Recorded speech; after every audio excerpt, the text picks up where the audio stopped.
आमतौर पर किसी भी सरकार या संगठन में समीक्षा इसलिए की जाती है ताकि ये पता चल सके कि तय किए गए लक्ष्य कितने पूरे हुए, योजनाओं का असर जनता तक पहुंचा या नहीं, और जिम्मेदार अपने कर्तव्यों का पालन कर रहे हैं या नहीं।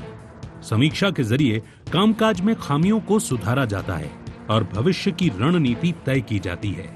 इसी मकसद से मुख्यमंत्री डॉक्टर मोहन यादव अब अपने मंत्रियों और विधायकों से बीते 20 महीनों का पूरा लेखा जोखा लेने जा रहे हैं। 1-to-1 बैठकों में वे ये जानेंगे कि कौन मंत्री और विधायक जनता के बीच सक्रिय रहे, योजनाओं का सही क्रियान्वयन हुआ या नहीं, और निधियों का इस्तेमाल कितना पारदर्शी रहा। मंत्रियों ने कितने गांवों में रात्रि विश्राम किया, कितनी बार चौपाल लगाई, अपने जिलों में मासिक दौरे किए या नहीं, और स्थानीय अधिकारियों से तालमेल कैसा रहा। माना जा रहा है कि इस रिपोर्ट कार्ड के आधार पर मंत्रिमंडल विस्तार की रूपरेखा तय हो सकती है। हालांकि सरकार के इस कदम का कांग्रेस स्वागत कर रही है और मंत्रियों की जवाबदेही तय करने की मांग भी कर रही है। वहीं बीजेपी का कहना है कि सीएम डॉक्टर मोहन यादव एक जवाबदेह और परफॉर्मेंस बेस्ड सिस्टम को मजबूत कर रहे हैं ताकि जनता को योजनाओं का बेहतर लाभ मिल सके। सीएम डॉक्टर मोहन यादव लेंगे मंत्रियों विधायकों का हिसाब, हर मंत्री से 20 महीने की मांगी रिपोर्ट, मंत्रिमंडल विस्तार से पहले कार्य कुशलता का आकलन, विधायकों से 4 साल का विकास रोड मैप भी तलब, निधि के उपयोग और जनसंपर्क पर फोकस, अधिकारियों और कार्यकर्ताओं से तालमेल की समीक्षा, क्षेत्र के विकास और डेवलपमेंट के लिए विशेष टाइम भी देकर कहां कौन कौन सी बड़ी योजनाएं हैं जो क्षेत्र के विकास में और वहां के नागरिकों को सुविधा उपलब्ध कराने में होंगी। इस दिशा में डॉक्टर मोहन यादव जी की सरकार लगातार प्रयत्न कर रही है और लगातार 1-to-1 होती ही है। मुख्यमंत्री जी अधिकारियों के साथ बैठकर भी 1-to-1 इसलिए करते हैं कि डेवलपमेंट प्लान को और जमीन पर उतारा जाए। वहीं कांग्रेस ने इस फैसले पर सियासी वार करना शुरू कर दिया है। कांग्रेस का कहना है कि 20 महीने बाद मंत्रियों और विधायकों से रिपोर्ट मांगना इस बात का सबूत है कि सरकार जनता के बीच कामकाज का भरोसा नहीं बना पाई। कांग्रेस प्रवक्ता भूपेंद्र गुप्ता का कहना है कि यदि सरकार सही मायनों में काम कर रही होती तो बार बार रिपोर्ट कार्ड बनाने की जरूरत ही नहीं पड़ती। केवल लेखा जोखा अगर मांगते हैं मुख्यमंत्री तो इसकी कोई उत्पादकता नहीं है। उस पर अगर जो है अमल करते हैं तो जरूर प्रदेश का उसमें भला हो सकता है। मोहन जी को ये सब करना चाहिए, बहुत अच्छी बात है। अगर ये सब वो कर पाए तो हम लोग भी स्वागत कर देंगे। कुल मिलाकर मुख्यमंत्री डॉक्टर मोहन यादव का ये कदम प्रदेश की राजनीति में एक बड़ा संदेश दे रहा है। जहां बीजेपी इसे जवाबदेही और बेहतर प्रशासन की दिशा में उठाया गया ठोस कदम बता रही है, तो वहीं कांग्रेस इसे सरकार की कमजोरी और अविश्वास का प्रतीक मान रही है। ऐसे में अब देखना ये होगा कि मंत्रियों और विधायकों का ये रिपोर्ट कार्ड आने वाले समय में उनके सियासी भविष्य का रास्ता कितना आसान बना पाता है। Bureau report, IND 24।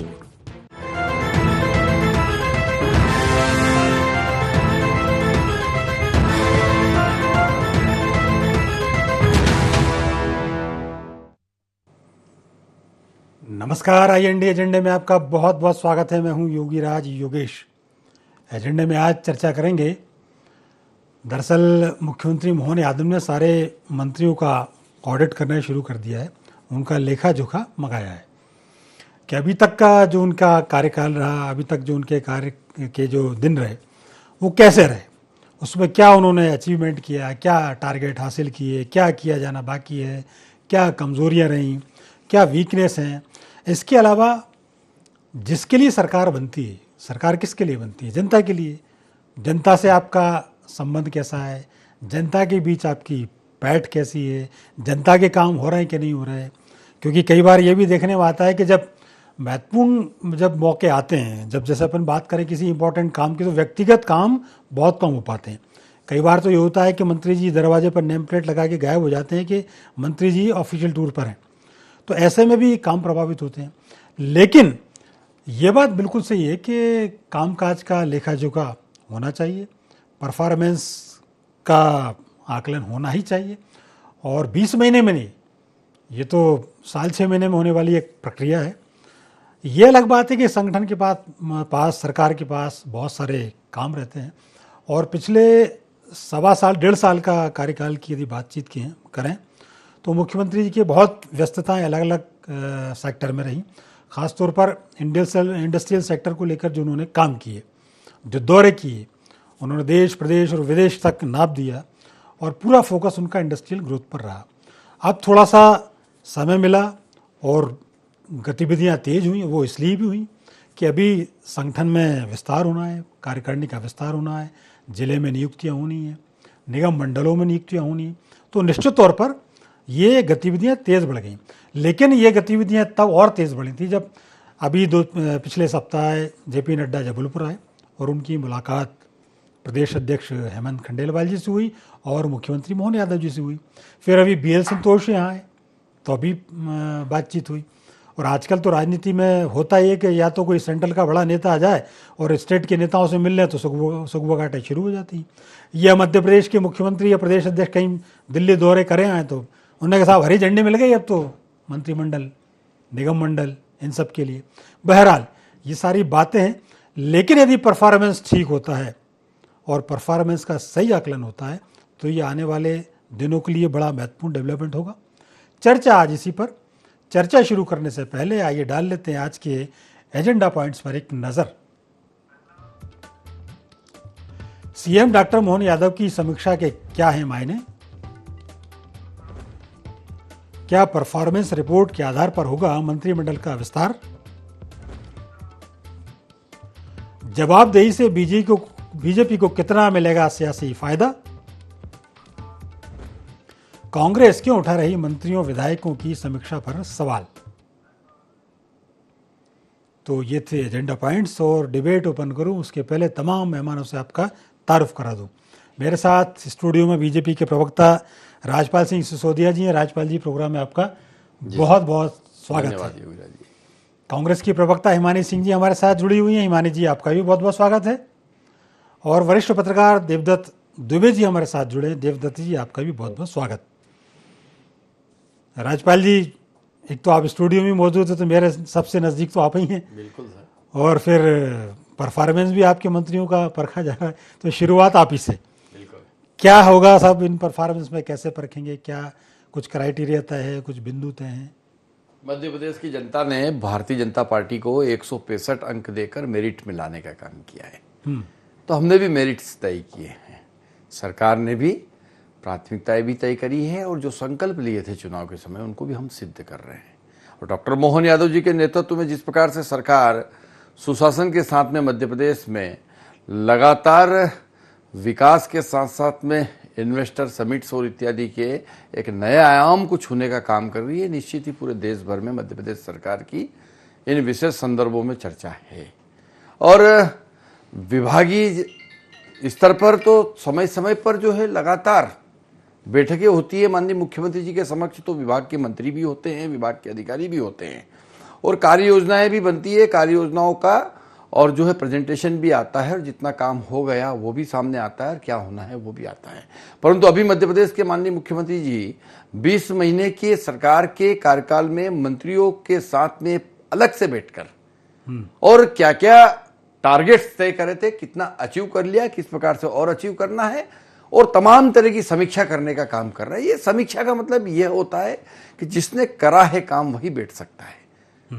मुख्यमंत्री जी का ये बड़प्पन है, मुख्यमंत्री जी की ये कार्यशैली है। मुख्यमंत्री जी भारतीय जनता पार्टी की विशिष्ट कार्य पद्धति के कार्यकर्ता है, इसलिए इस प्रकार से सामूहिकता से और व्यक्तिगत 1 to 1 बैठकर और इस प्रकार से लोगों, हमारे मंत्रियों के साथ, हमारे विधायकों के साथ बैठकर क्षेत्र के विकास की गतिविधियों पर जहां एक तरफ समीक्षा करने वाले, वहीं आने वाले समय के टास्क और टारगेट भी तय करने वाले हैं। देखिए 60 महीने की सरकार होती है और 20 महीने मतलब एक क्वार्टर कंप्लीट होने का काम हुआ है। अगर अच्छा विद्यार्थी जो मेरिट में आने वाला होता है, मेरिट में आने वाला विद्यार्थी होता है, वो क्वार्टर एग्जाम भी देता है, 6 माही भी देता है और फिर एनुअल एग्जाम भी देता है और उसमें प्रावीण्य सूची में भी आता है। हमारे विधायक, हमारे मंत्री ये अपने अपने क्षेत्र में अपने अपने विभाग के कामों को करते हुए प्रावीण्यता की ओर बढ़ रहे हैं और अधिक एक्यूरेसी के साथ में सरकार काम कर सके, जिम्मेदारी के साथ काम कर सके। एक जिम्मेदार मुख्यमंत्री अपने जिम्मेदार मंत्रियों के साथ में बात करने का और इस प्रकार का एक प्लान कर रहा है। ये सरकार कमलनाथ जी जैसे चलो चलो वाली सरकार नहीं है कि उनके मंत्री विधायक भी उनके पास जाते थे तो वो कहते थे चलो चलो। ये पर्याप्त समय देने वाले मुख्यमंत्री है जो 24 घंटे जो है सिर्फ और सिर्फ मध्य प्रदेश की बेहतरी के लिए काम कर रहे हैं। मैं बहुत साधुवाद देता हूं, उनका बहुत अच्छा कदम है। इससे मध्य प्रदेश के विकास में, मध्य प्रदेश की राजनीति में और भारतीय जनता पार्टी के संकल्पों को सिद्ध करने में बहुत बड़ी मदद मिलेगी। राज्यपाल जी, आप कह रहे हैं कि ये चलो चलो जैसी सरकार नहीं है, लोग कह रहे हैं रुको रुको जैसी सरकार है, काम ही नहीं हो रहा, रुक रहे हैं सब। नहीं, ऐसा नहीं है। काम किस प्रकार के नहीं हो रहे? क्या भोपाल में मेट्रो का काम होता हुआ नहीं दिख रहा है? क्या प्रदेश भर में बनती हुई सड़कें? यही तो है। अब जैसे आपने मेट्रो का मामला उठाया, मेट्रो तब तक शुरू हो जानी चाहिए थी, और अभी मेट्रो का आप जिक्र कर रहे हैं, अभी देखना हिमानी सिंह जी बोल देंगी कि ये तो हमारा प्रोजेक्ट था। नहीं, अब ठीक है, वो बोले, उससे कोई फर्क नहीं पड़ता है कौन कर रहा है, कहां से हो रहा है, कौन सी सरकार कर रही है, ये सब जनता देख रही है। और जनता देख रही है, इसीलिए जनता ने हमको मेरिट दे रखी है। और हम जनता की मेरिट में फर्स्ट पे अगर पार्टी आई है, तो अब हमारे विधायक और मंत्री, मुख्यमंत्री की बारी है कि वो जनता की मेरिट्स को प्राथमिकता से करें, और उस दिशा में हम कर रहे हैं, और बेहतर करने के लिए हम प्रयासरत हैं। ठीक बात। राज्यपाल जी, आपने अपनी बड़ा विस्तार से आपने पक्ष रखा। एक कमेंट में ले लेता हूँ हिमानी जी का। हिमानी जी, क्या बात है, ये चलो चलो वाली सरकार अभी तक ये राज्यपाल जी ने जो बोला उससे ज्यादा है मेरे पास बोलने के लिए। कमेंट नहीं दूंगी, पूरी रूपरेखा रखूंगी। बिल्कुल बिल्कुल। बुरा जो देखन मैं चला, बुरा न मिलिया कोई, जब तन देखा आपना, मुझसे बुरा न कोई। अगर समीक्षा करनी है तो सबसे बड़े बड़े और सबसे ज्यादा विभाग लेकर बैठे हैं, आईने के सामने खड़े हो जाइए, रिपोर्ट कार्ड मिल जाएगा मुख्यमंत्री जी। अगर राज्यपाल सिसोदिया जी के नजरिए को देख लेते और मुख्यमंत्री जी उनसे मिल लेते तो रिपोर्ट कार्ड तो उन्होंने दे दिया कि सब चंगा है, कोई रिपोर्ट कार्ड की जरूरत ही नहीं है। तो फिर भी मुख्यमंत्री जी ये कवायद कर रहे हैं, तो मैं ये कहूंगी कि आप खुद को देख लीजिए पहले। मैं ऐसा मानती हूं कि ये साल 6 महीने में होने वाली, सॉरी टू से योगेश जी, साल 6 महीने में होने वाली कवायद नहीं है, ये रोज की कवायद है।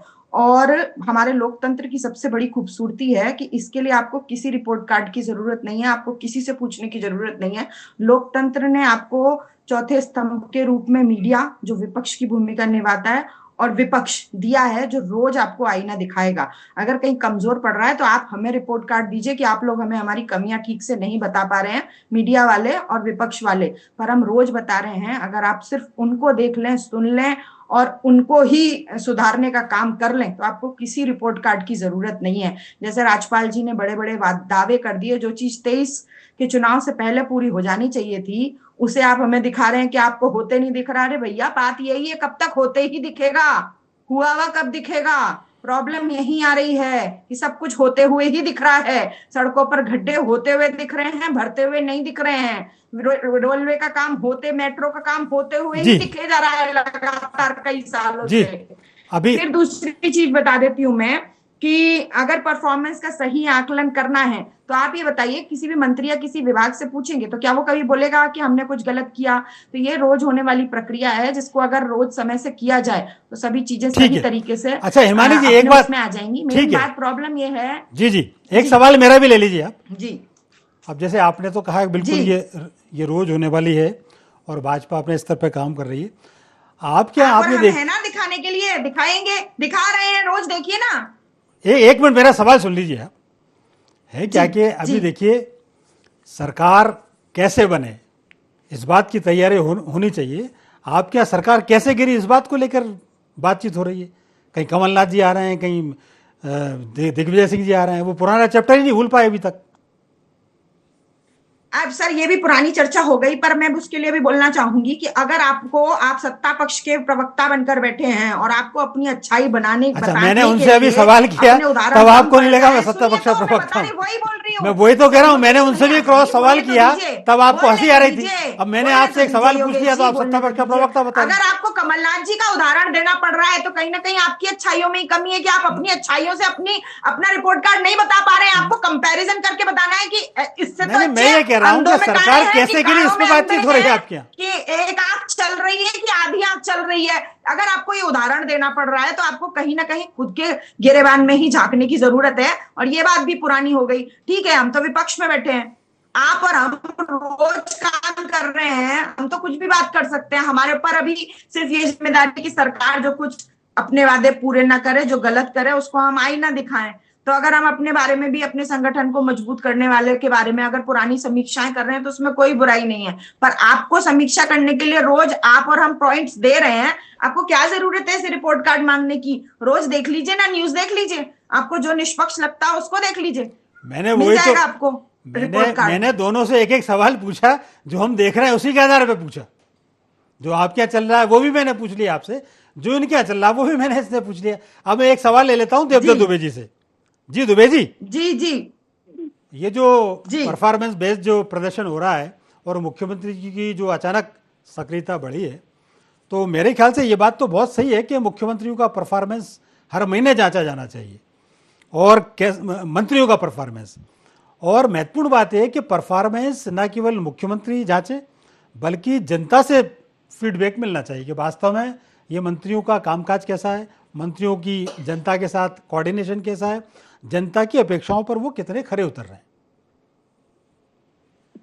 देखिए, कुछ दिनों से मंत्रिमंडल विस्तार की अटकलें हम और आप सुन रहे हैं, तो दिल्ली दौरे भी उनके पिछले आप देखेंगे कि 6 या 7 बार दौरे हुए पिछले 1 महीने में मुख्यमंत्री के। प्रधानमंत्री से 2 बार वो मिले हैं, योजनाओं या और कार्यक्रम के संबंध में मिले, लेकिन ये भी इशू है कि मंत्रिमंडल का विस्तार होना है, और उसके लिए जरूरी है कि जब तक आप सामने सबका परफॉर्मेंस नहीं रखेंगे तो किसको बाहर कर रहे हैं, किसको अंदर कर रहे हैं, ये कैसे तय होगा।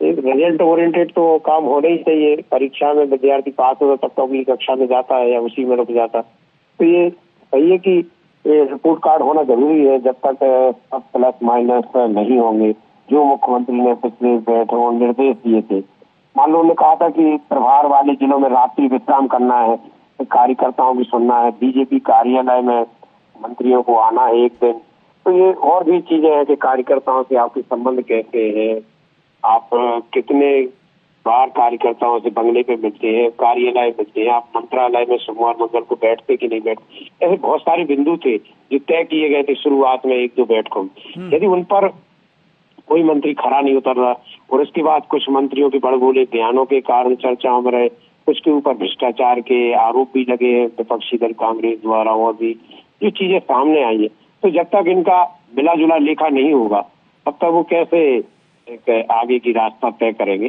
तो स्वाभाविक ही जरूरी है, और मुझे लगता है कि आधा दर्जन मंत्रियों के जो बाहर होने की खबर है, जो बाद में इनका परफॉर्मेंस सारे घर के बदल देंगे साहब, आधा दर्जन तो बहुत होता है जी, आधा दर्जन तो बहुत होता है।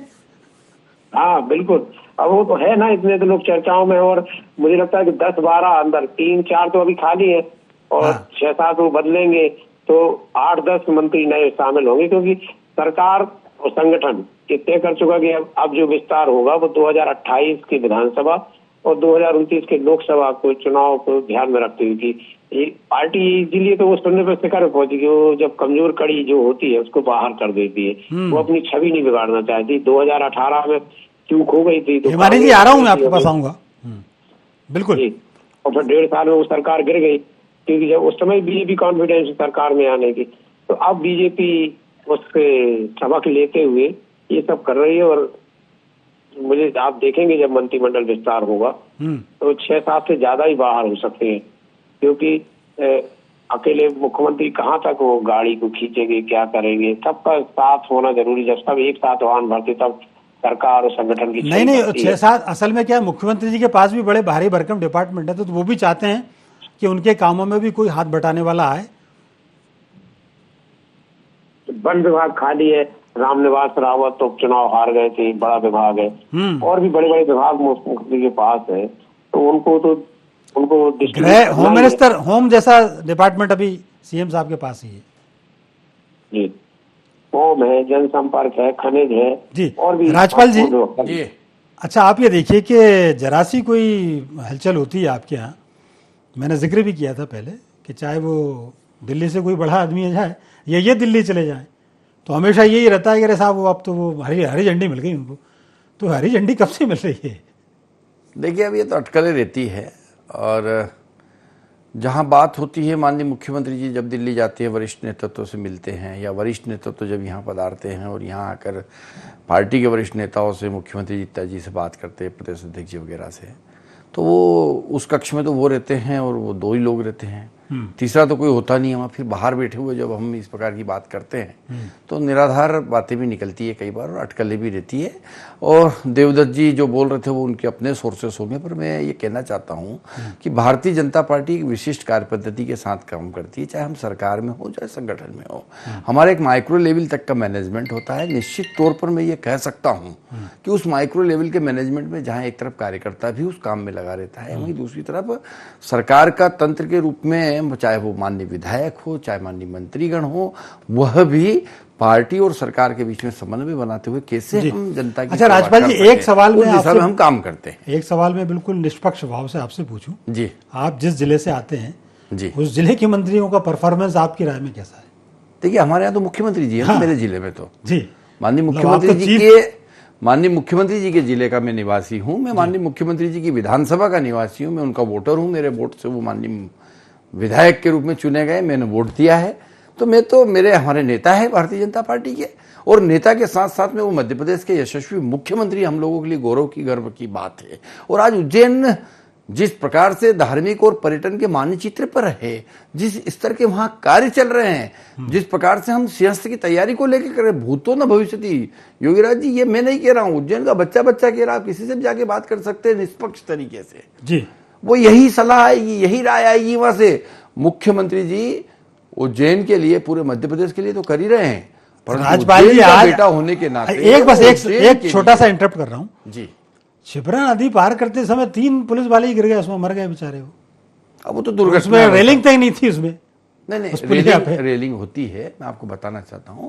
वो बड़ा पुल है रामघाट के पास वाला, और जो रेलिंग होती है वो बरसात में जब बाढ़ आती है तो वो रेलिंग हटाना पड़ती है, क्योंकि बाढ़ कई बार उसके ऊपर से निकलती है। अभी आपको अगर ध्यान हो तो पिछले दिनों जो बाढ़ आई थी वो उसके ऊपर 1 फुट ऊपर निकल के गई थी, 1 फुट ऊपर थी, अभी 3 दिन पहले। बिल्कुल बिल्कुल वो कल घटना हुई, तो रेलिंग इसलिए निकालना पड़ता है वहां ठीक बात कि वो बारिश की वजह से, नहीं तो रेलिंग बह के चले जाए, रेलिंग के साथ में नुकसान हो जाता है। ठीक बात। और रेलिंग में आके कचरा रुकता है बाढ़ का, तो पुल टूटने की संभावना होती है, इसलिए रेलिंग को निकाला जाता है, फोल्डिंग रेलिंग। ठीक है हिमानी जी, आपके यहाँ भी बात हो रही है, अभी पचमढ़ी में आ रहे हैं आपके आला कमान, वो भी परफॉर्मेंस देखेंगे जिन जिलाध्यक्षों की उन्होंने नियुक्तियां की हैं।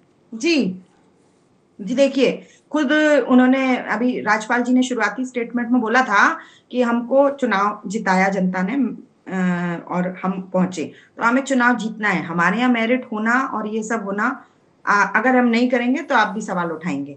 अब यहाँ पे बात आ रही है मुख्यमंत्री के जिले की और मुख्यमंत्री के जो उनके पास मंत्रालय हैं उनकी, उनका रिपोर्ट कार्ड देख लीजिए कि उज्जैन की बात कर लें, सड़कों पर बलात्कार होते हैं। अगर बात करें तो उज्जैन से ड्रग्स पकड़ी जाती हैं, जो उनका प्रभार जिला है वहां सबसे ज्यादा ड्रग्स पकड़ी जाती हैं, जो उनकी राजधानी है वहां सबसे ज्यादा फैक्ट्रियां और ड्रग्स पकड़ी जाती हैं। तो सबसे पहले तो खुद को ही देखने की जरूरत है। फिर जो अद्वितीय सिंहस्थ की तैयारी की बात कर रहे हैं, उसकी वजह से किसान सड़कों पर है।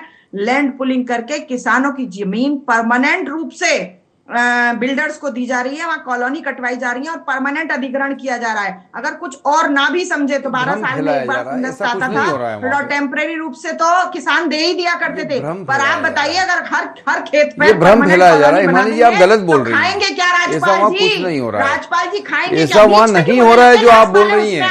आप भ्रम फैला रही है, मैं आपको क्यों कह रहा हूँ। फिर बात करें, देखिए कांग्रेस से सत्ता से बाहर होती तो भ्रम फैलाती है, जनता को भयभीत करती है। ये काम बंद करिए, ये बंद करिए, इसीलिए तो जनता ने आप पे भरोसा करना बंद कर दिया कि आप झूठ बोलते हैं। ऐसा वहां कुछ नहीं हो रहा जैसा आप बोल रहे हैं। ठीक। और ये राजपाल सिसोदिया जो है आखिर में आ ही जाते हैं अपनी वाली पे, तो आखिर कोई अपनी वाली पे नहीं आता। कोई अपनी वाली पे नहीं। बहन जी मैं आपको प्रणाम करता हूँ, हिमानी जी मैं आपको प्रणाम करता हूँ। मैं कोई अपनी वाली पे नहीं, मैं कह रहा हूँ आप भ्रम मत फैलाइए ना, आप झूठ मत बोलिए ना, प्लीज कृपा करके झूठ मत बोलिए ना। आपके इस झूठ की वजह से वहां पर किसानों ने गलत बहिष्कार किया था, आपकी इस झूठ की वजह से जनता में भ्रम पैदा हो रहा है। आप जिम्मेदार है कांग्रेस पार्टी की। ठीक है ठीक है ठीक है, कैसे काम चलेगा बताइए आप। ठीक अगर आप अगर भ्रम फैलाएंगी, आप झूठ बोलेगी, तो कांग्रेस जैसी पार्टी की प्रवक्ता के नाते इस प्रकार की बात करेगी तो जनता में भ्रम फैलेगा ना। तो आप भ्रम न फैलाएं। मेरी शांत शांत हिमानी जी शांत। और लास्ट में आप अपनी वाली पे आ ही जाते हैं। अरे, आप करनी कौन से अपनी मैंने वाली आपकी पे आ गए? छाया पे सही हिमानी जी, एक मिनट शांत तो रहिए। चलाया था, वो चलना ही चाहिए। अब आप वो अपनी चलना वाली पे आ चाहिए गई हैं, आप पूरे अब रुक ही नहीं समाज रही की हैं। तरफ से आपके मुंह पे। हिमानी जी, एक मिनट मेरी नहीं, मैं बात, क्यों नहीं आऊं? मैं क्यों नहीं आऊं? अब मेरी बात तो सुन। समझ लीजिए, भले 3 में 1 हूं, पर इनके ऊपर तो भारी हूं। ठीक है, ठीक इनके है। ऊपर तो भारी हूं, इनके तो अरे कुछ अलग बेसिक अरे है। आप तो भारत की चलने नारी दूंगी। हो, सब पे भारी हो नहीं चलने बहन जी, दूंगी। मेरी सर, दीदी, सर, आप तो भारत की सर, नारी हो, आप अबला नहीं सबला, सर, सबला है और आप सब पे भारी हैं। राजपाल और जी, नारी बीच में सशक्तिकरण नहीं के लिए ही बोलिए। भारतीय जनता बीच पार्टी में काम कर नहीं रही है। बोलिए। हम ये चाहते हैं कि बीच में हमारी मत बहनें सब पे बोलिए। भारी रहे, बीच में इसीलिए मत तो लाडली बोलिए, बहना लेके राजपाल आए जी, हैं, बीच में इसीलिए मत तो बेटी बोलिए। पढ़ा रहे हैं। तो हम ये चाहते क्या हैं कि हमारी करनी और बहना करनी जी, बस, बस। सब पे भारी है। हिमानी जी, एक मिनट, एक मिनट। करनी और करनी असल में में एक- फर्क मत रखिए। हिमानी जी, एक मिनट बस।